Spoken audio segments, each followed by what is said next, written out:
Olá a todos e bem-vindos a mais um episódio de Goodness Talks by Ishwari. Hoje vamos falar de um tema que tem surgido nos últimos tempos, doenças metabólicas, e cada vez mais sabemos que a prevenção é fundamental aqui, nomeadamente a diabetes tipo 2, colesterol elevado, hipertensão, e sabemos que a prevenção é essencial. E foi por isso que convidámos a nutricionista Mafalda Almeida. Obrigada por estares cá connosco. Ainda antes de começarmos, queres falar um bocadinho sobre o teu percurso, só para os nossos ouvintes te conhecerem um bocadinho melhor? Claro, olá Catarina, olá Débora. Bom, eu acho que o tema que nós vamos falar hoje tem muito de específico e muito genérico, não é? Porque vamos falar de muitas coisas que se calhar as pessoas já ouviram falar, mas que infelizmente muitas não aplicam, e sobretudo a dieta mediterrânica, que nós achamos que fazemos e não fazemos nada, não é? Fazemos tudo ao lado. Mas falando do meu percurso, então...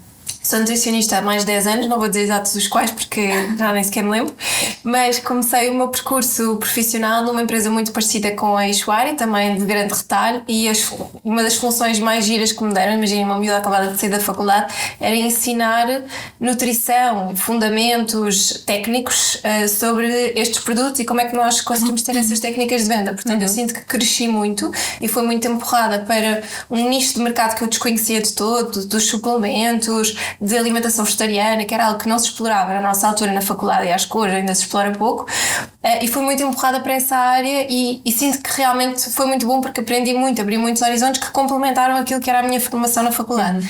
E daí depois foi toda uma rampa de lançamento para os livros, para os workshops. Pronto, o meu percurso começou muito por aí, só mais tarde é que vim parar a uma área mais clínica por causa da necessidade de pedidos das pessoas, porque gostavam da forma como eu comunicava, como ensinava, etc., e procuravam esse aconselhamento mais individualizado. Obrigada, Mafalda. Vamos então aqui abordar o tema para o qual aqui escolhemos para nos ajudares, que são aqui as doenças metabólicas. Começando aqui pelo início e começando aqui pela base, o que é que são então estas doenças metabólicas? Então, como o nome indica, elas são doenças dentro do nosso metabolismo. No fundo, são doenças que são maioritariamente causadas por comportamentos de estilo de vida, pela nossa alimentação, pelo stress, etc. E que nós podemos quase dizer que são doenças sobre as quais nós temos controle.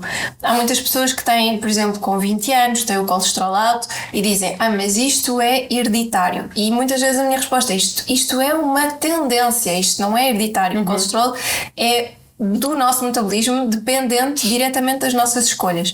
Isso acontece também com a diabetes, acontece também com síndrome metabólica, etc., com outros problemas.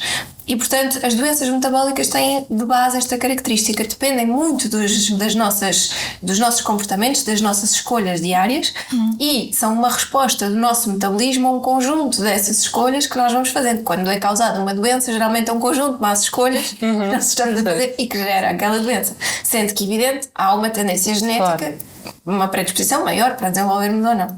E achas daquilo que tens experienciado em contexto clínico que em pessoas mais jovens começas a notar que há essa predisposição para vir a ter algum destas características? Sim, cada vez mais. Não só porque os hábitos alimentares estão a piorar ao longo dos anos, não é? Portanto, as nossas gerações a terem filhos, se nós tivermos maus hábitos alimentares, enquanto família, os nossos filhos vão estar expostos a hábitos alimentares muito piores. Portanto, isto já se vê em gerações anteriores, e tu vês uma família em que um pai ou uma mãe sejam obesos, normalmente as crianças também são. Sim. Portanto, há essa tendência naturalmente. E depois, o que tenho observado muito em clínica é que as pessoas cada vez têm, pelo menos, hábitos alimentares menos caseiros. E geralmente menos caseiros associa-se a uma coisa de menos qualidade. Por muito que a pessoa tenha o cuidado de tentar escolher bem, comprar bem, já feito, ainda assim acaba sempre por ter mais gordura, ou ter um bocadinho mais de hidratos, e portanto as escolhas não são tão boas, tem mais sal.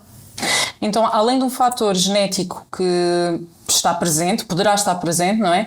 Estilo de vida acaba por ter aqui também uma grande importância e fator decisivo naquilo que poderemos vir a desenvolver ou não. Achas que a genética acaba por estar par a par com o estilo de vida? O estilo de vida há momentos em que dita poderá vir a desenvolver ou não em maior proporção relativamente à genética? Qual é a tua opinião acerca desta dualidade? Não, se tivéssemos que pôr em percentagem, eu acho que punha a percentagem da genética talvez em 10% ou menos. Ok. É uma predisposição, tu sabes que pode acontecer, tal como, por exemplo, com uma doença autoimune, que é uma coisa que hoje em dia cada vez é mais comum, e sabemos que em 2050 vai haver o triplo das que há hoje.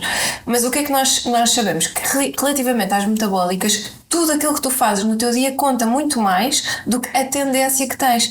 Tu podes ter uma tendência para desenvolver diabetes tipo 2, porque toda a tua família tem, mas tu tens uma alimentação adequada, tens cuidado às escolhas que fazes desde de manhã, fazes exercício, etc. Isso não será sequer um problema com o qual tu tenhas de te preocupar muito, desde que estejas também atenta.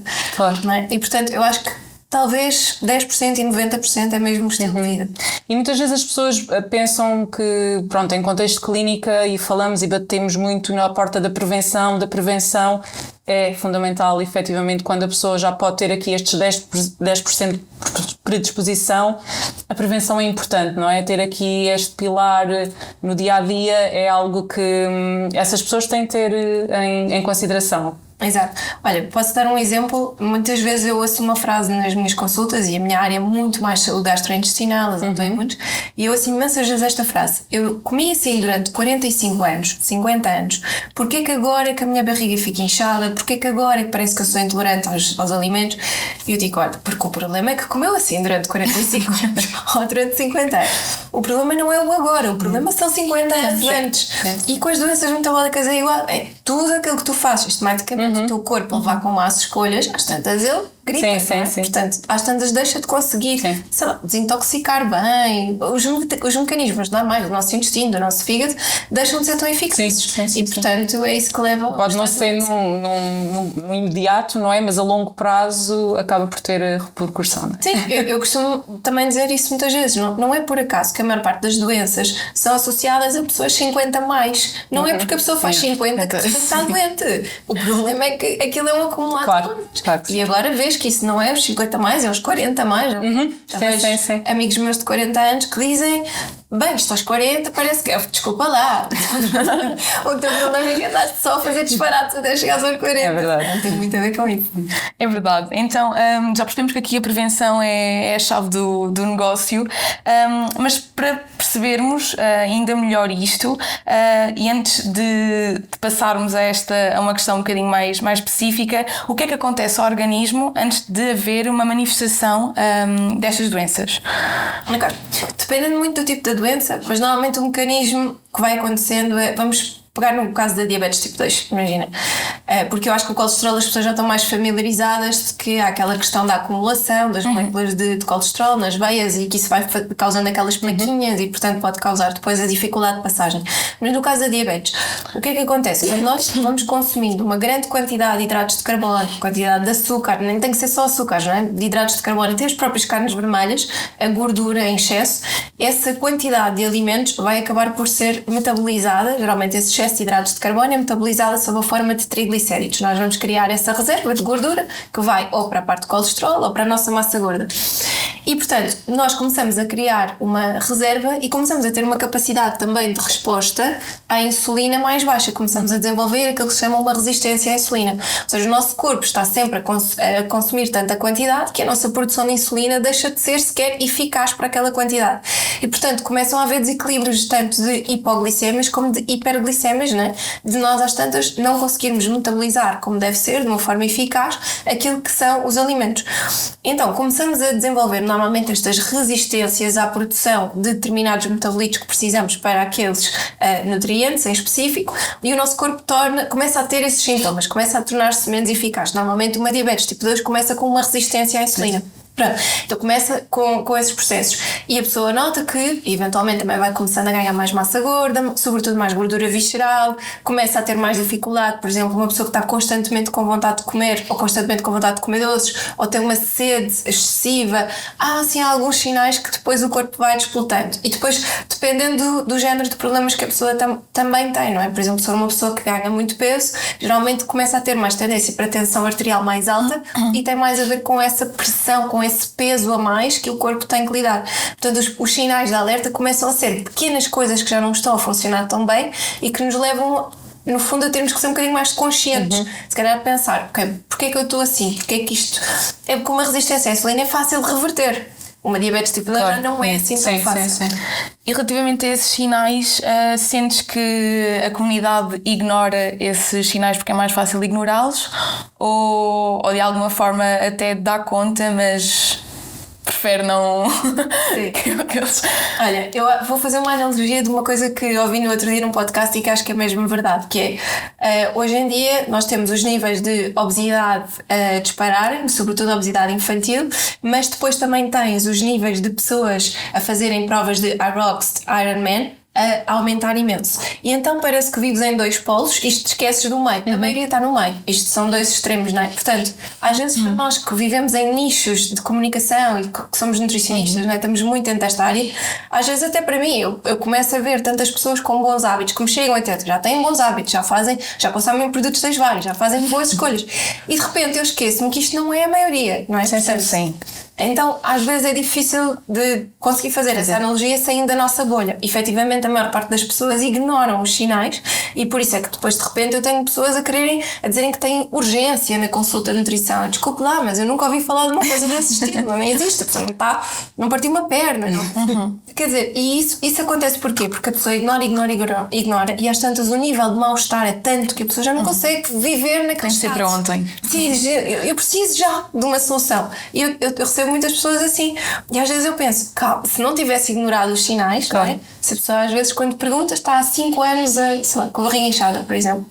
E já deviam ter visto isso antes, não é? 5 anos, não é normal? Sim, Um mês, sim, vá. sim.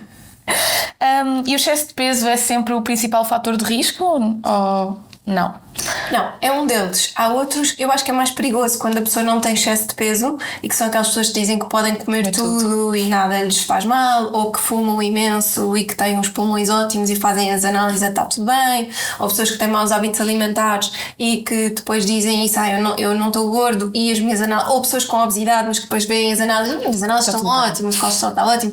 Portanto, nem sempre o excesso de peso é o principal problema, porque há aquele excesso de peso que não é considerado pelo índice de massa corporal ainda peso elevado, mas que já é, nós vemos, já é uma falsa magra no fundo, já é, portanto, depende. Então temos aqui abordado efetivamente que o estilo de vida, há aqui várias coisas que nós podemos fazer, que está ao nosso alcance. Uma delas, e daquela que nós nutricionistas sabemos falar, não é? É a alimentação. Consegues dar-nos aqui alguns exemplos de alimentos ou uma alimentação que possa ajudar contra este tipo das doenças metabólicas? Sim. Eu sou super defensora da dieta mediterrânica e acho que nós devíamos segui-la mais. Hoje em dia eu digo mesmo que nós não a seguimos porque vemos que a maior parte das pessoas consomem carnes vermelhas muito mais do que as 2 vezes por semana que são preconizadas, muito menos peixe do que deveríamos, não comemos peixe sequer todos os dias, ou peixe, pescado, marisco, moluscos. Não fazemos um consumo de leguminosas como deveríamos e, portanto, acho que só nesta base, só falando das proteínas, nós já estamos muito longe. E a dieta mediterrânica é realmente a dieta que tem mais evidência a nível de longevidade, de prevenção de doenças e, portanto, nós devíamos pensar, se estamos no Mediterrâneo, porque não tentarmos adaptar-nos mais? E, portanto, eu diria que começando por essa base. Sim. Claro. Depois, refletir muito sobre hábitos de consumo de coisas que nós compramos. Porque é muito fácil, hoje em dia, com o comodismo, nós comprarmos muitos pacotes de coisas muito práticas. E uma coisa é comprarmos um pacote que tem um ingrediente, ou que é uma salada, que é um mix, é uma coisa fresca. Outra coisa é comprarmos alimentos que já são tão práticos que neles já tem tudo entre ser uma guloseima, ser super rica em proteína e saciar e ainda faz crescer o cabelo porque tem colagênio, sabes? Ou seja, eu acho que nós chegamos a um nível de comodismo em que depois é tudo super ultra processado. A verdade é que a vida, a nossa vida, o nosso dia-a-dia, perdão, acaba também por levar as pessoas a ir mais para o prático, àquilo que já está pronto. Mas eu também acredito e sou da opinião que o comodismo atua também muito aqui, porque fazer umas leguminosas ou E na realidade não há nada mais prático do que agarrar numa maçã e comê-la. é também muito prático e acaba por ser mesmo mais cómodo chegar ao supermercado e agarrar em algo que já está pronto. A verdade é essa. Sim, eu acho que se nós pudéssemos, todos nós, cara, tínhamos um chefe em casa que nos preparasse todas as Pois sim. Acho que era hoje sobre azul, mas a verdade é que é uma questão de prioridades, porque tu podes escolher estar a par das últimas séries todas ou podes escolher cozinhar mais em casa e fazer mais exercício, não é? Muitas pessoas estão com tanta coisa ao mesmo tempo e tantas tarefas que se esquecem de estar em família, de cozinhar, de fazer algumas coisas. Depois há muitas pessoas que hoje em dia também dizem, mas eu não gosto muito, não tenho o especial prazer. mas não gosta, ou é porque sente que é um bocado perda de tempo? Também há muito essa questão, não é? Sim. E depois também nos esquecemos de uma coisa, é que realmente as nossas crianças acabam por ser acabam por beber um bocadinho o reflexo dos pais e das pessoas mais velhas que estão com eles, não é? E convém também estes pequenos hábitos serem fomentados desde a infância, porque eles vão ser os adultos da amanhã, não é? E é muito importante eles também perceberem que os legumes vêm da horta, pronto, e por aí adiante. E eu sinto também muito que este tipo de ensinamento por vezes acaba por ficar meio esquecido, porque a pessoa tem de chegar a casa, dar banho ao filho e para fazer comida e para deitar e ler a história e pronto. E acho que também vem muito neste rol de stress que hoje em dia a sociedade está atolada. Pronto, e acaba por também ser mais um fator de risco, não é? Porque o stress também não é bom, não é? É ignorado. E é ignorado. Aqui os hidratos de carbono, Mafalda, fala-nos um pouco acerca, já falámos aqui um bocadinho ao início, eles são mesmo o inimigo, são o vilão, de que forma é que podemos encarar, tendo em conta aqui as doenças metabólicas? Não são o inimigo, tal como a proteína não é a nossa melhor amiga. Eu acho que isso é muito importante esclarecer. Ultimamente. Pois é. Não, o marketing é proteína. Pronto, e as pessoas esquecem-se que, mais uma vez, se nós formos olhar para a dieta mediterrânica, ela não é uma dieta hiperproteica, nem tem níveis acima daquilo que seria recomendado. Sabemos que a nível, em termos de longevidade, nós, sobretudo as mulheres, os homens também, nós temos que ir aumentando um bocadinho o consumo de proteína com a idade. E o problema é que muitas vezes nós diminuímos esse consumo, porque se formos olhar, por exemplo, a minha avó, se calhar prefere jantar uma sopa e não come ovos ao pequeno almoço, não é? Portanto, com a idade tendemos a comer menos quantidade e a esquecermos de alguns ingredientes. Eu acho que o marketing pega muito nisso e de repente temos uma indústria toda virada, e porque lá está, depois tens as pessoas dos iBox e de todas as pessoas que vão precisar efetivamente, mas isso alastra-se para aquele meio termo que está ali, todas as outras pessoas que são a maioria e que estão a consumir produtos que não são de todo aconselhados. Sim, é verdade. Então, os hidratos de carbono não são o vilão, nunca foram. No meio disto tudo, nós devíamos ter 50% da nossa alimentação baseada nestes hidratos de carbono. Ponto número 1, o que é que nós fazemos mal? Escolhemos mal estes hidratos de carbono, porque nós devíamos dividi-los entre os legumes, a fruta, isso devia ser o principal, e depois os cereais. E depois, nós também não devemos categorizá-los todos da mesma maneira. É diferente comer uma bolacha de arroz do que comer um bocadinho de arroz basmati com um salmão, etc. É diferente comer uma tosta ou uma bolacha, sei lá, aquelas agora que se vêem muito, estilo marinheiras, etc. É diferente de comeres isso ou estares a comer uma batata doce ou uma papa de aveia que tem uma libertação muito mais lenta. E, portanto, o processamento dos hidratos de carbono, as quantidades, fazem toda a diferença. E, sobretudo, também à altura do dia. Porque é que eles se tornaram vilões? Porque há muito aquela ideia de que não deves comer à noite, etc. Mas isto tem a ver com o problema das pessoas comerem mal no geral do dia. Claro. Eu ouço muitas vezes também nas consultas dizer: mãe, eu tenho um dia espetacular, mas depois chego a casa e é um horror. Eu, tá bem, então significa que está a fazer tudo mal, porque não comeu suficiente durante o dia, que é quando o corpo mais precisa, e vai estar a pôr tudo à noite. Claro que o corpo não responde bem e que a pessoa fica com a ideia de os hidratos não podem ser consumidos. Portanto, tem muito mais a ver com a quantidade e o tipo de hidrato de carbono que nós escolhemos e a altura do dia em que o vamos fazer. É evidente que se vais deitar cedo, não vais comer os hidratos todos ao fim do dia nem à noite. Sim. Tens que os colocar de manhã. Mas então não façam jejum de manhã, que é quando precisam de hidratos para depois estarem a comer e dançar. Portanto, Sim. isso também está tudo errado. E aqui a nível das gorduras, também as pessoas têm imensa... a gordura faz mal, a gordura... Claro que há tipologias de gorduras que sim, devemos ter algum cuidado, mas ela é essencial na nossa alimentação. Exatamente. Em comparação com os hidratos de carbono, eu acho que hoje em dia já não há tanto medo, mas por exemplo, se pegarmos nos frutos secos, se tiveres uma pessoa que para um snack está habituada a comer uma bolacha de arroz e de repente diz, vamos trocar isto por amêndoas, a pessoa tem logo que mas isso não engorda imenso, mas eu depois só posso comer 2 ou 3, se calhar não me vai saciar. E o que normalmente eu tento explicar é: as amêndoas têm uma composição de hidratos de carbono maioritariamente provenientes de fibras, portanto eles não são sequer energéticos, são nutrientes que basicamente aquele valor calórico é para alimentar as bactérias que estão dentro do nosso, bactérias, fungos que estão dentro do nosso intestino. E a gordura que está dentro da amêndoa são gorduras que nós precisamos também para construir o nosso colesterol, para mantermos uma boa função cognitiva, para manter a temperatura corporal, para produzirmos hormonas. Nós estamos a cortar muito nas gorduras e depois temos sintomas como queda de cabelo, como uma pele a escamar, coisas como eczemas, psoríases começam a agravar muito, porque porque não há gordura boa para suportar. Todas as nossas células têm gordura à volta, não é? Portanto, elas precisam dela. Se nós cortarmos muito, há esse problema. Mas claro, se estivermos a falar de uma manteiga, é diferente de um azeite. A gordura, a estrutura da gordura também faz toda a diferença. Sim. Então aqui, e depois também gostava que falasses aqui um bocadinho dos ultraprocessados, aqui em género de resumo acerca da alimentação, o que é que poderias dizer que é uma dieta metabolicamente protetora? Não sei se posso chamar assim. Não, acho que sim. Ultraprocessados ficam completamente fora da equação no dia-a-dia. Eu acho que, pelo menos, a minha visão da nutrição é um bocadinho inclusiva e não exclusiva nesse sentido, que é dar às pessoas tudo, sim. desde que seja de vez em quando. E mesmo assim, eu prefiro comer um bolo da avó do que um bolo de supermercado. Sim. Não sei, percebe? Sim. Ou se perceba comer mal, que sejam calorias boas. Claro que sim. Não sejam aquelas calorias da treta de chocolate pacote.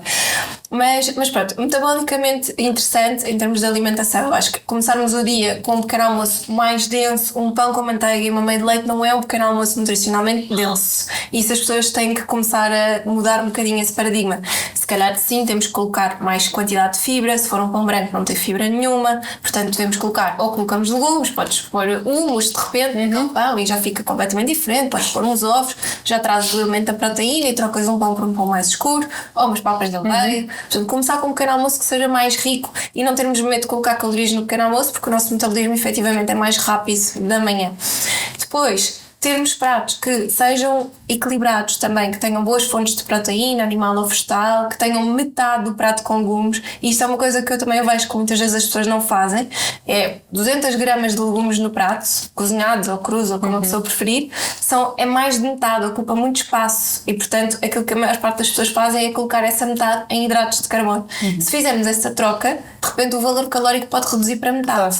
E o nível de saciedade vai aumentar imenso porque temos mais aporte de fibra. Então, metabolicamente, eu acho que isso é importante. Também gostava de falar dos snacks ou do petiscar, porque um dia-a-dia metabolicamente eficaz, eu acho que tem menos refeições por dia para dar espaço para que a refeição seja completamente digerida e que o corpo tenha quase tempo de fazer aquele final do ciclo metabólico para poder então depois voltar a dar trabalho. Quando nós estamos sempre a petiscar e a comer, não damos esses espaços. E portanto parece que o corpo lá está, ao fim de X tempo vai-se começar a fazer ressoar. Por isso é que há muitas pessoas que se dão efetivamente bem com o jejum intermitente e se sentem melhor. Quando é adequado para aquela pessoa ou não. Claro.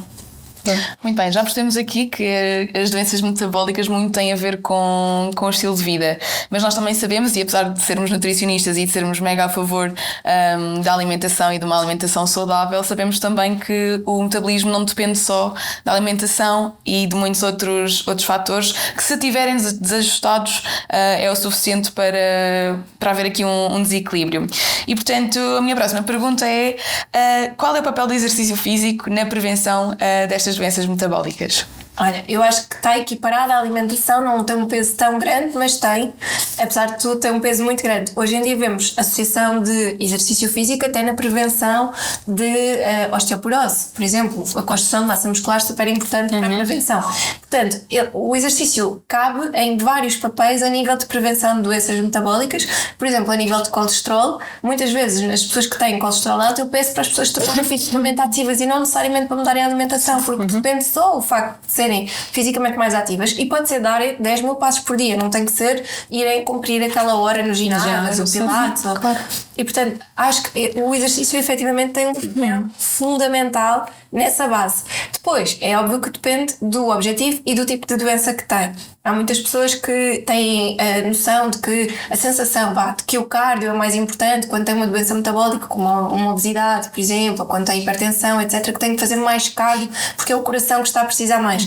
Muitas vezes isso não é eficaz a médio e longo prazo. É bom no curto prazo para uma perda de peso mais rápida, mas depois, se não constróis músculo, o teu metabolismo também não aumenta e, portanto, isso vai fazer com que o ganho de peso seja quase um ioiô, não é? Então, isso também é importante as pessoas perceberem. Temos que caber um bocadinho de tudo e fazer vários tipos de treino, e quanto mais passa a idade, mais as pessoas têm que se focar na musculação e usar cargas para haver essa prevenção e para ajudar com as lesões que nós sabemos que podem aparecer a nível osteoarticular no geral. E o sono? Dormir mal pode contribuir? Sim, acho que o sono é o pilar principal. E olha, eu tenho uma doença autoimune que foi basicamente, ela só apareceu, os primeiros sintomas que eu tive, quando a minha segunda filha me fez não dormir durante 1 ano e meio. Portanto, ao fim de 1 ano e meio o meu corpo flipou. E portanto, eu costumo sempre dizer às pessoas, nós podemos achar que controlamos tudo. Quando há uma coisa que nós não controlamos, é um pilar, mas aquele se não está bem, vai tudo à vida. Não quer dizer que os outros não sejam igualmente importantes, mas o sono é mesmo um dos pilares fundamentais e eu acho que dormir bem é realmente essencial. Quase que eles têm que ser equiparados, não é? De uma forma, em termos de fatias, se estivéssemos a olhar para um gráfico de fatias, eles quase que tinham que estar todos com as mesmas percentagens, porque efetivamente eles colaboram muito. Se a pessoa dormir muito bem e tiver uma boa alimentação, mas não for fisicamente ativa, ou não tiver uma boa saúde mental, não é? Tiver stress a mais, se calhar também não vai estar muito bem. E as coisas afetam-nos de maneiras diferentes, não é? O sono, eu achava que, ok, estava bem, conseguia trabalhar, mas o meu corpo não dizia a mesma coisa. Tocaste aí na minha próxima pergunta, que é: o stress crónico também afeta de alguma forma o nosso metabolismo? Afeta. Há uma coisa que ainda é um conceito que a comunidade médica às vezes não reconhece muito bem, ou pelo menos não muito, isso não se chama fadiga adrenal, tem a ver com a nossa produção das hormonas nas glândulas adrenais, e muitas vezes isto não é um conceito que a comunidade médica gosta muito pelo nome fadiga, pronto, porque não explica muito bem o que é que se passou. É quase como se as nossas glândulas entrassem num burnout. Não é bem assim, não é? Porque a tiroide também entra em funções de hipotiroidismo, também podemos ir desenvolvendo. Tem mais um componente quase autoimune, há um descalibrar, digamos, do funcionamento a nível metabólico. Isso também pode acontecer e é muitas vezes causado por esse stress, aquilo chamado burnout. Muitas vezes tem uma manifestação, por exemplo, no sono, a pessoa não conseguir dormir. E aí nós vemos o impacto direto do stress numa função tão simples e tão natural para nós, que é termos sono e irmos dormir. E simplesmente nós conseguimos ter logo essa visão. Mas também tens outras coisas, por exemplo, de uma pessoa não conseguir controlar os seus níveis de açúcar no sangue porque tem o stress muito elevado, ou começar a desenvolver problemas de colesterol porque tem o stress muito elevado, ou mesmo tensão. E isso realmente nota-se, porque o stress o que vai fazendo com que o teu corpo esteja às vezes mais focado noutras funções e não tanto nas funções básicas, metabólicas normais. E então, sim, é um problema. Acho que há um problema também que é: nós achamos que pelo nosso estilo de vida, do estilo, eu tenho sempre que fazer este trajeto para o meu trabalho, eu tenho estas funções e gosto, apesar de tudo, gosto do meu trabalho não vai mudar, o trajeto que eu tenho que fazer também não vou ter que deixar ir levar os miúdos à escola, também não vou ter que deixar de fazer o jantar, também não vou ter que deixar de ter uma relação com o marido e, portanto, nada disto pode mudar, o stress é para sempre. Sim. E as pessoas esquecem-se que não é bem assim, não é? Porque nós podemos mudar a forma... pequenas coisas. Claro. Não, às vezes acordares um bocadinho mais cedo e teres tempo para ti, ou descansares um bocadinho, ou se calhar vais ouvir um podcast naquele momento em que estás no trânsito e não te vais só irritar, ou ouvir disparates que as pessoas dizem na rádio. Eu acho que isso também é muito importante. Não vais ouvir as notícias que se calhar te afetam de uma forma mais inconsciente e que te preocupam.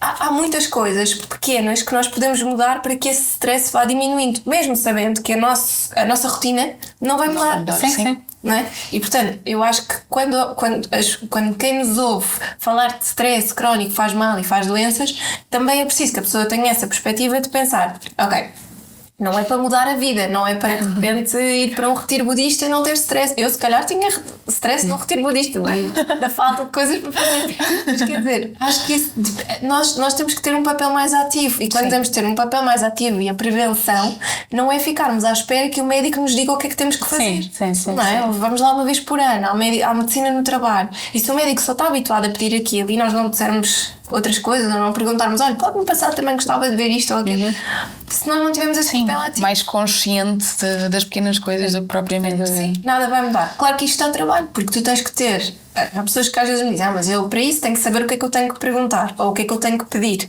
Eu não, as pessoas esquecem-se é de fazer conversa. Nós estamos tão habituados a mensagens e coisas automáticas que nós esquecemos de fazer conversa e de perguntar. Se calhar temos um médico que já nem está habituado a olhar para os pacientes, pergunta só isto e aquilo. Sim, já está em piloto automático, já nem... Coitados, tem tantas pessoas para ver E às vezes, se deres mais conversa e se comentares algumas coisas, eles vão pesquisar no menos óbvio e isso pode-te ajudar. Portanto, às vezes não é preciso saber, é só a pessoa perguntar e ser curiosa. E isso é uma coisa que se está a perder porque nós estamos tão cansados e temos tanta coisa na cabeça que a consulta está marcada, tu sais de uma reunião a correr, vais direto para a consulta, nem sequer te lembras do que é que lá vais fazer. Sim. E depois queixas-te que a consulta não foi aquilo que tu querias. Sim. Sem dúvida. Stress é isto. Resumidamente é isso. Vamos agora falar aqui da parte da suplementação. Acho que muitas vezes, e como estávamos aqui a falar, estamos em piloto automático, mas depois há um momento em que nós pensamos, e se eu tomar aquilo, se calhar é a solução para o meu problema. Aquilo é que vai mesmo ajudar e vai-me deixar impecável, sem stress, e vou dormir bem, e vou... Que suplementos é que têm evidência e que podem, efetivamente, não de uma forma singular, contribuir?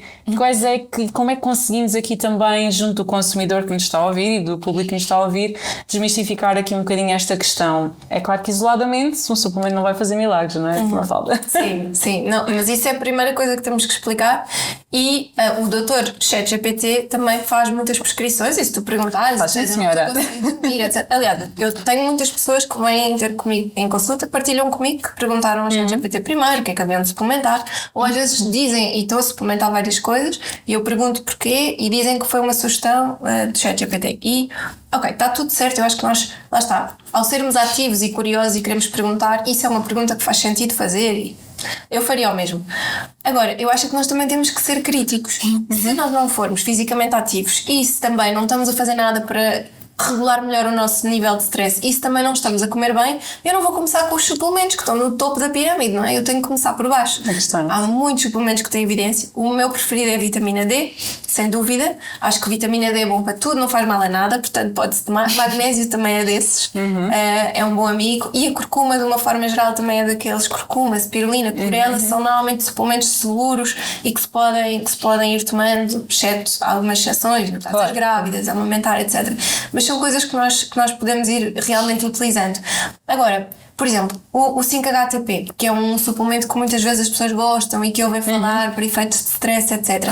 Se for uma pessoa que está num estado de burnout porque tem muita coisa para fazer e é uma pessoa que gosta do que faz, mas tem realmente muitas tarefas sobre si, o 5-HTP pode piorar o quadro de stress daquela pessoa e levá-la a um burnout ainda mais rápido.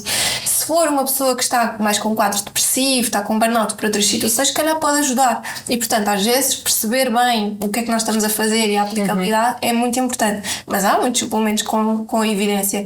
Propolis também é super bom, ou o pólen da abelha também. São, assim, normalmente aqueles que eu gosto mais de sugerir. E depois, hoje em dia, também se ouve muito falar dos eletrólitos e dos antioxidantes. Lá está, se nós tivermos uma alimentação mais rica em alimentos crus e com muitas cores, nós vamos buscar esses antioxidantes, não precisaríamos de reforçar. Mas muitas vezes o matcha, algumas substâncias como os frutos vermelhos, a beterraba, trazem esses antioxidantes que são super importantes para nos ajudarem efetivamente a dar aquilo que nós precisamos para combater estas ineficiências metabólicas que vão surgindo.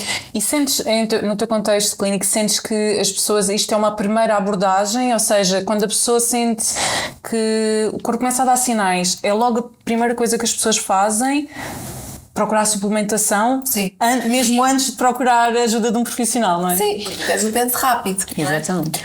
Hoje em dia, o que é que acontece? Nós temos muito acesso fácil à informação. Isso significa que nós estamos mais instruídos, estamos mais informados, somos autossuficientes e capazes. Então, nós sentimos que temos as ferramentas para conseguirmos individualmente fazermos as nossas escolhas e mudarmos alguns comportamentos. E isso é ótimo.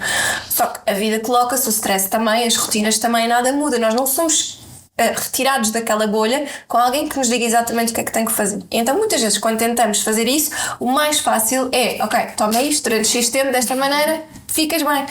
E, portanto, como é óbvio, não te dá tudo aquilo que tu precisas. Vai-te ajudar um bocadinho. Efetivamente, uma pessoa que esteja com muita falta de energia, se de repente tomar vitamina D, magnésio, etc., vai efetivamente sentir benefícios. Ou não, porque lá está. Novamente, se tens uma pessoa num estado de burnout, como se vê muito hoje em dia, que é uma pessoa que tem muitas tarefas sobre si, gosta do seu ambiente, do seu circuito, mas o problema é que ela não consegue descansar, não tem uma rotina que permita ter um descanso como deve ser, não quer dizer que aquela pessoa esteja a fazer tudo mal, significa só que aquela pessoa precisava provavelmente ir de férias e, portanto, não é uma vitamina D ou uma magnésio que lhe vão resolver aquilo. Ela precisava só de parar um bocadinho. E às vezes é só isto. Devemos efetivamente desconfiar quando nos oferecem uma solução milagrosa, não é? Não há aquele suplemento X ou Y não vai efetivamente mudar de repente a nossa vida e fazer com que tudo comece a correr melhor ou nos sentamos com mais energia. É efetivamente um conjunto de coisas que devemos fazer, olhar. Acho que muitas vezes nos falta fazer assim um zoom out. Ok, eu estou aqui, mas agora vou sair e vou olhar o que é que eu estou a fazer, o que é que posso fazer diferente, o que é que... E muitas vezes no nosso dia-a-dia esquecemos de olhar para nós mesmos, mas noutra perspectiva. E acho que isso é muito importante e ter consciência de que estes pensos rápidos existem sim, mas não são a solução a longo prazo, nem muitas vezes não são mesmo a solução de todo. Podem solucionar ali no imediato, mas depois a longo prazo acabam por deixar de fazer efeito ou ter outras repercussões, enfim, por aí adiante. E há uma coisa que eu acho que às vezes também é importante pensarmos no suplemento, que é o que é que tu fazes além de tomar aquele suplemento. Claro. Por exemplo, uma pessoa que seja muito obstipada, e eu recebo e eu sugiro muitas vezes o psyllium todos os dias, etc. Ou aquele vosso do Beto que também tem a fibra da maçã, etc. E o que eu digo à pessoa é, isto entra, mas isto é uma coisa. Claro. Vai ter que entrar a rotina da casa de banho. A maior parte das pessoas fazem tudo menos a rotina de casa de banho. Essas são aquelas que continuam a ter problemas que o intestino funciona 2 em 2 ou 3 em 3 dias. Então eu digo, se eu tivesse a mandar a pessoa e correr uma maratona, eu percebia a dificuldade de implementação, mas são 10 minutos na casa de banho. Alguns no dia vai ter que acontecer. Sim. E não é fazer força, é só estar ali. É só fazer scrub. É verdade. E é uma pequena mudança, não é? Sim. Mas quer dizer, é criares um bocadinho para que isso aconteça. Nós também lavamos os dentes todos os dias e já temos aquilo implementado. Pronto, é só que isso aconteça, porque quando o intestino não te dá um sinal de que estou pronto, vamos embora, então tu tens que criar esse sinal. Olha, estou pronta, não queres funcionar? Esse hábito, exatamente. Sim, completamente. Muito bem. Este tema, doenças metabólicas, também nos traz muito, e aquilo que é o nosso objetivo aqui com o podcast, que é desmistificar mitos relativamente a isto. E, portanto, tenho aqui alguns que quero que comentes. Primeiro, só pessoas obesas é que desenvolvem doenças metabólicas. Já falámos um bocadinho, mas... Sim, acho que esse é mesmo mito, não é? Porque há muitas pessoas magrinhas que desenvolvem doenças metabólicas, muitas pessoas que nunca fumaram e têm cancro do pulmão. Portanto... Exato. Se não como açúcar, não existe qualquer tipo de risco. Não, isso é mentira, lá está, por causa dos outros riscos todos. A pessoa pode não comer açúcar e ter obesidade ou ter excesso de massa gorda, que são fatores de risco para hipertensão, para colesterol alto, por exemplo. Colesterol alto é sempre sinónimo de má alimentação. Não, há crianças com colesterol alto, não é? Portanto, não é sinónimo de má alimentação. Eu vejo muitas pessoas com bons hábitos alimentares que eu tenho. Eu diria que às vezes é mais sinónimo de inatividade física ou de stress ou de comer os alimentos errados em alturas erradas. Portanto, se calhar aquele conceito da cronologia, da pessoa comer mais cedo, o que pode mostrar é que se calhar a pessoa até faz um jejum naturalmente de manhã e depois à noite faz uma ceia ou come muito ao jantar. É mais esse género de coisa. Depois dos 35, 40 já não há nada a fazer. Não, há sempre a fazer. Até aos 80 há coisas a fazer. E acho que isso é muito importante. Mesmo quando há um diagnóstico muito grave, um Parkinson, um Alzheimer, aquilo que nós fazemos com a prevenção é sempre trabalhar para retardar o aparecimento dos sintomas mais graves e dar mais qualidade de vida à pessoa. Eu diria que estes são assim os mais falados, mas tens alguns outros mitos que na tua prática clínica ouças que queiras partilhar connosco? Eu acho que há um bocado aquele mito de eu já sei que vou ter isto ou aquilo. Por exemplo, no caso das mulheres, imagina, já sabem que vão ter osteoporose, portanto já não se preocupam muito com a prevenção porque já sabem que é uma sentença ou que já vão ter uma menopausa muito complicada. Pronto. E acho que isso hoje em dia já se começa a desmistificar um bocadinho. Há também mitos associados a esta questão do exercício e à tua composição corporal, à forma como tu depois achas que o teu corpo vai evoluir. Muitas mulheres não fazem exercícios de carga porque acham que ficam muito grandes, e é preciso desconstruir isso e dizer, experimente, dê uma oportunidade. Se calhar também temos que fazer um plano que seja um bocadinho mais hipocalórico para a pessoa perder um bocado de massa gorda e se calhar não construir só o músculo debaixo da gordura, não é? E portanto acho que os mitos também ainda têm muito a ver com isso, muito associados à idade, de acharem que vai acontecer e portanto não há assim nada a fazer. Não vale a pena. Sim, não vale a pena. Acho que não devemos também ir para o extremo oposto, como vês esta cultura hoje em dia daquilo que se preconiza, mesmo com os botox e um anti-envelhecimento. Não sinto que seja muito anti-envelhecimento, mas mais teres um envelhecimento normal, saudável. Exato, ou seja, que tu és capaz de chegar aos 100 anos com destreza mental, com capacidade de te mexeres. Tu até podes ter algumas maleitas, isso não quer dizer que seja quase um cadastro limpo em termos de saúde aos 100, mas se calhar vais chegar lá com capacidade de comeres um bocadinho de tudo, não tens excesso de peso, consegues te mexer, dormes bem, portanto, esse género de coisa. E sobretudo a parte mental, que é um dos grandes problemas e que eu acho que hoje em dia, mais até do que as doenças metabólicas, são um alerta que já se começa a falar, mas eu acho que ainda pouco, da quantidade de casos de demência que estão a aparecer, às vezes em pessoas que ainda nem sequer se reformaram, e portanto isso eu acho que é muito mais assustador. Sem dúvida. Então, para quem nos está a ouvir e que estava e que se está aqui como é que se diz, a rever um bocadinho aquilo que nós estamos a falar, aqui que conselhos quais são os primeiros passos para essas pessoas para começarem tipo agora? Ok, então, o primeiro conselho que eu dou sempre numa mudança é a mudança ser para nós e talvez não para a família, não para os outros, porque há muito mais resistência quando tu tentas mudar a alimentação de toda a gente lá de casa. Isto significa que se calhar o teu pequeno almoço e os teus snacks podem mudar, ou, por exemplo, como estávamos a dizer, a sugestão da pessoa aguentar bem, fazer só o pequeno almoço e jantar e experimentar. Quando começamos a tentar implementar em casa, eu acho que funciona muito mais a estratégia da inclusão. Então, se eu quero começar a ter mais legumes, eu vou fazer um tabuleiro de legumes assados e eu vou colocar à mesa. E se calhar não vou fazer um prato vegetariano, que tem muito mais legumes, mas que se calhar eles não vão gostar. Porquê? Porque quando começa tudo a ser um problema, nós já levamos com um dia inteiro de problemas. E ainda chegamos à mesa e o jantar é outro problema, portanto não vale a pena, nós vamos desistir. Sim. Então essa inclusão devagarinho queres, não queres? É para mim, não faz mal. E portanto começarmos com essa leveza é muito importante. E depois também sabermos que dizer que não de uma forma muito descontraída, sem termos medo do julgamento do outro. No outro dia estava com a minha família toda, foram buscar uns croissants para lanchar e perguntaram se eu queria, eu disse que não. Pois, mas por isso é que tu estás assim elegante. Eu, não me apetece. Estamos entre as festas, não me apetece um croissant, aceitem só. Ou seja, de sabermos brincar com a situação, é porque eu vejo muitas pessoas que às vezes têm medo de ser o chato, ou a pessoa que diz que não, ou sempre aquela que é muito manienta. Eu não tenho medo nenhum dessas coisas, porque eu acho que se nós somos fiéis aos nossos... Não vou comer um croissant quando não tenho estômago para enfiar um croissant. Sim, claro que sim. Eu acho que não devemos ter medo dessa crítica, e quando queremos começar temos que ir com essa leveza de pensar, eu sei que eu vou receber esse género de comentários e está tudo bem, aquelas pessoas que ainda não estão no mesmo mindset que eu vou só dizer que não, educadamente, e vou fazer parte do momento e bebo um chá, sei lá, estou ali à conversa. O mais importante para aquelas pessoas é nós estarmos lá, não é nós comermos o croissant. E portanto, às vezes desbravarmos um bocadinho aquilo que são, às vezes as nossas barreiras à implementação destes hábitos é muito importante. E com o exercício, a mesma coisa. Muitas vezes as pessoas pensam, ok, eu não tenho tempo porque não consigo ir para um ginásio, porque os horários das aulas são muito complicados e eu não consigo gerir, ou porque depois está sempre cheio, ou porque tenho que marcar, ou porque o ginásio não abre aquelas horas. Porquê é que a pessoa não começa com caminhadas e depois já ter o bichinho das caminhadas ou das corridas, depois logo vai tentar outra coisa? Acho que nós também temos que começar por aí. Somos pessoas que sabemos que somos difíceis de ser consistentes, não vamos fazer sozinhos, vamos fazer com outra pessoa que venha connosco e depois por nós. Portanto, o começar tem que ser nós conhecermos a nós e as nossas fraquezas, conhecermos o nosso ambiente, o que é que pode correr bem ou mal, e tentarmos também ir navegando um bocadinho o barco por aí, mesmo com amigos.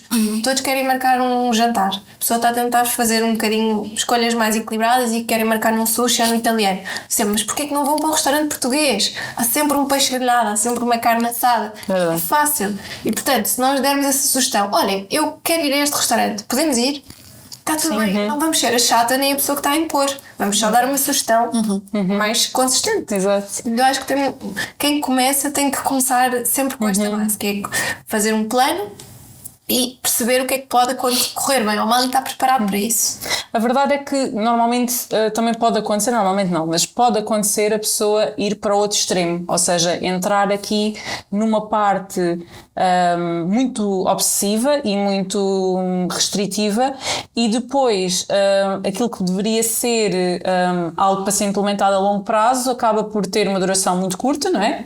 E não ser sustentável. Que conselhos é que podes dar aqui para a pessoa não entrar nesse extremo e efetivamente ser algo que seja inato e não seja algo forçado e ser uma coisa sustentável, ser um estilo de vida, efetivamente?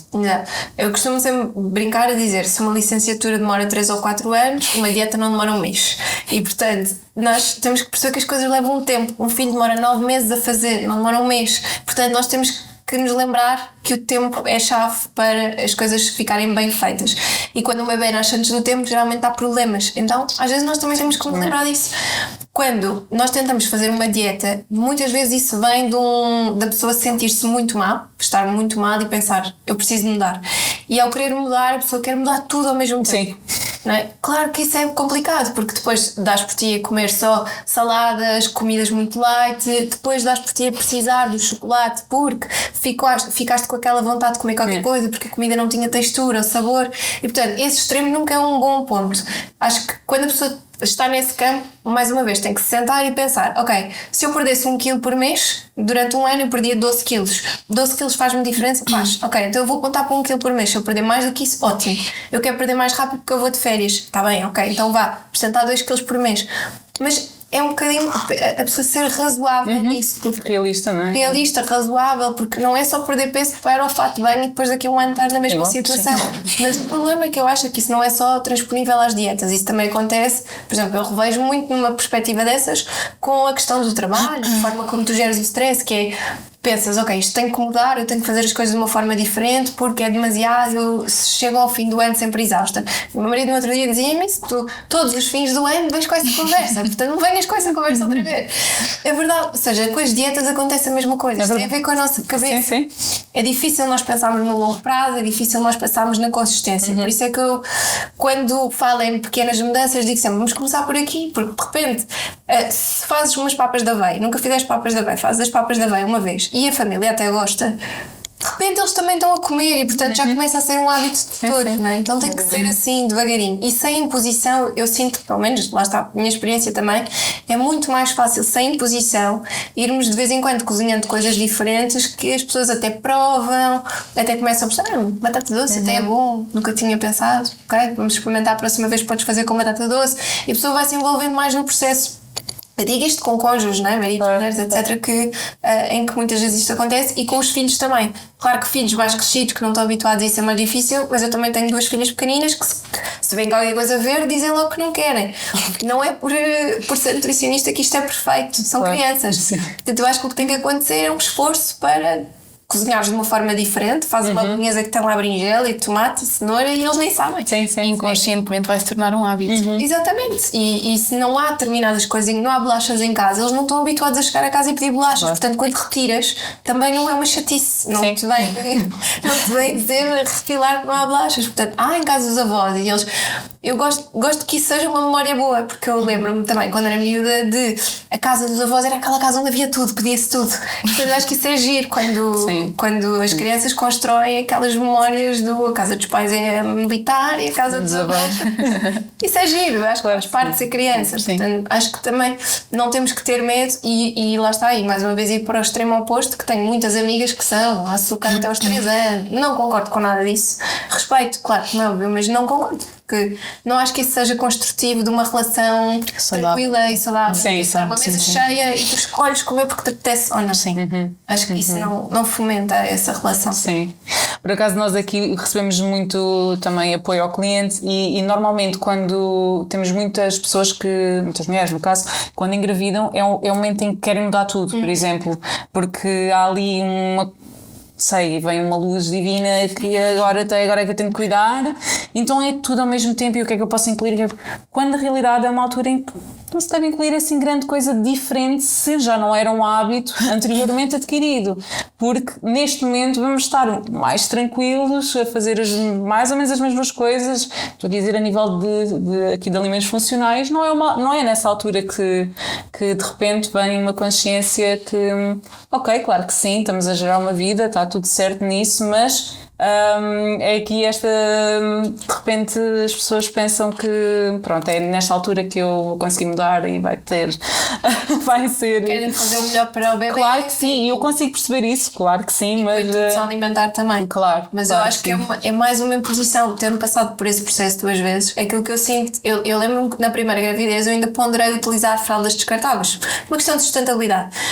E depois desceu por mim uma luz, graças a Deus, da consciência, que me fez pensar, epá, tu não te metas nisso, porque é mais um problema, porque é verdade, toda a experiência de passares pela primeira vez por um bebê, que tu não sabes nada, tu vais aprender no terreno, e eu felizmente não tenho muitos palpites, mas normalmente quando eles aparecem não solicitados, é obrigada, mas guarda-os para ti, mas há muitas pessoas que não têm essa capacidade de... Sim. E, portanto, estás a ouvir palpites, não podes dar. Não, é verdade. E portanto, nós queremos fazer o melhor para o nosso bebê, claro. portanto esse perfeccionismo vem disso, mas depois também há o outro lado das mulheres olharem ao espelho, não gostarem de se ver e de quererem recuperar rápido. Portanto, eu acho que há muita pressão, muita confusão, muita coisa a acontecer ao mesmo tempo, e com as crianças, acho que lá está, é mais uma vez os polos, não é? Também é quase a malta do Aerox virada para a introdução alimentar, que vão para um extremo em que depois os miúdos depois chegam à escola e as escolas não estão preparadas para esse tipo de metodologia de introdução alimentar e de repente os miúdos estão a comer papas que não comem em casa, não sabem, não comem bem. É um stress para toda a gente. Às vezes ter esse meio termo, e lá está, ter um meio termo desde o início com uma postura um bocadinho mais tranquila e isto vai acontecer, mas vai por fases, acho que é muito importante. Sim. É ser realista, efetivamente. Vamos para nutrição e primeiro ano estudas biologia, química e anatomia, quer dizer, e pensa comida. Onde é que está? Eu vou ter este curso. Sim. Coisas. É todo um processo. É verdade, exatamente. Então, e aqui?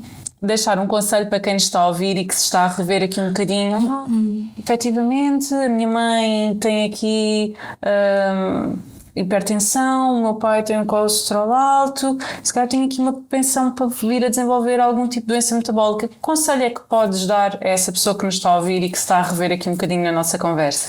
Eu acho que fazer essa árvore genealógica é super importante, recolher um bocadinho essa informação, fazer quase um check-up anual, ter um médico de família que nos acompanha e nós vamos deixando as consultas marcadas, porque muitas vezes essas coisas só são detectadas se nós fizermos os exames certos e regularmente. E temos esses mecanismos à nossa disposição, não é? Conseguimos ir ao médico e pedir para fazer esse exame. Sim, médico de família, medicina no trabalho, que seja, e lá está, e conversar com eles, dizer, olha, eu gostava, se calhar, está-me só a pedir o valor da glicemia em jejum, por exemplo. Acha que é possível eu ter aqui mais marcadores porque o meu pai tem diabetes tipo 2 ou a minha mãe tem hipertensão, eu gostava de ver outras coisas e se calhar vão pedir outros marcadores, vão pedir hemoglobina glicada, vão pedir insulina e portanto, este conversar, lá está que eu acho que é muito importante e a pessoa ter esse papel ativo. Depois, refletirmos sobre os nossos hábitos. Eu como torrada com manteiga e meia de leite todos os dias.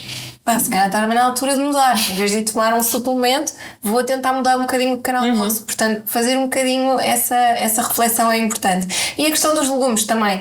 A questão das sopas, por exemplo. Qualquer português come bem sopa, normalmente. As pessoas não se chateiam muito com isso. Porque não comer sopa ao almoço e ao jantar, que vai-nos trazer mais fibra, mais saciedade e de repente já é uma mudança na nossa rotina que não é assim tão difícil de implementar, é fácil, nós até gostamos e pode ser um bom ponto de partida. Até essa reflexão, esses check-ups, ir fazendo essa monitorização, eu acho que é muito importante. Estares em cima do acontecimento. Claro. Ouvir o nosso corpo, não é? Ouvir o corpo, o reconheceres quando a vida já não te está a dar aquilo que tu gostavas dela, porque há muitas pessoas que às vezes entram nesse ciclo de burnout por coisas boas, mas não se sentem felizes, e isso acontece muito. E as pessoas não percebem porquê, e estão tristes, estão desmotivadas, depois estás desmotivada para comer bem, estás desmotivada para fazer exercício, tudo isso. E às vezes é pensar, porque é que isto está a ser um fardo tão grande, o que é que eu posso mudar desta maneira? E são coisas pequenas, não é preciso a pessoa estar num extremo de depressão, é preciso só a pessoa estar mais atenta. Bem, entrando aqui numa vertente mais para finalizar a nossa conversa, que já vai longa, já percebemos que cuidar da saúde metabólica é investir no nosso futuro e que escolhas conscientes são uma ação que nos vai ajudar sempre a longo prazo. Qual é o erro mais comum que vês na abordagem à prevenção destas doenças? O erro mais comum eu diria que é esquecermos a base da dieta mediterrânica e irmos para a dieta cetogénica, hiperproteica, jejum, o que for. O que gostarias que mais pessoas compreendessem acerca desta saúde metabólica? Olha, aquilo que estávamos a falar há pouco, que os sintomas não é a pessoa viver bem 50 anos e porque é que isto me aconteceu agora, é perceber que esses 50 anos são muito importantes para o aparecimento da doença metabólica e, portanto, tudo o que tu fazes hoje impacta aquilo que pode ser no futuro uma doença metabólica. Então, todos os dias tens cuidado ou alguns cuidados de base. Existe alguma mensagem-chave que queiras deixar aos nossos ouvintes e seguidores? Sim, começarem pela base, devagarinho. Acho que é muito importante. Começamos pelo carrinho de compras do supermercado na zona dos frescos, é mais importante do que começarmos pela zona dos suplementos ou dos biológicos ou das farinhas sem glúten. Preocupar-nos muito com isso. Acho que os legumes e a fruta são mais importantes para essa construção. Ok, muito obrigada. Obrigada, Mafalda. Obrigada, e a ti que nos ouves, queremos que continues a seguir o podcast. Eu diria que este encontro fica por aqui, mas a conversa continua em cada escolha que fizermos. Até já!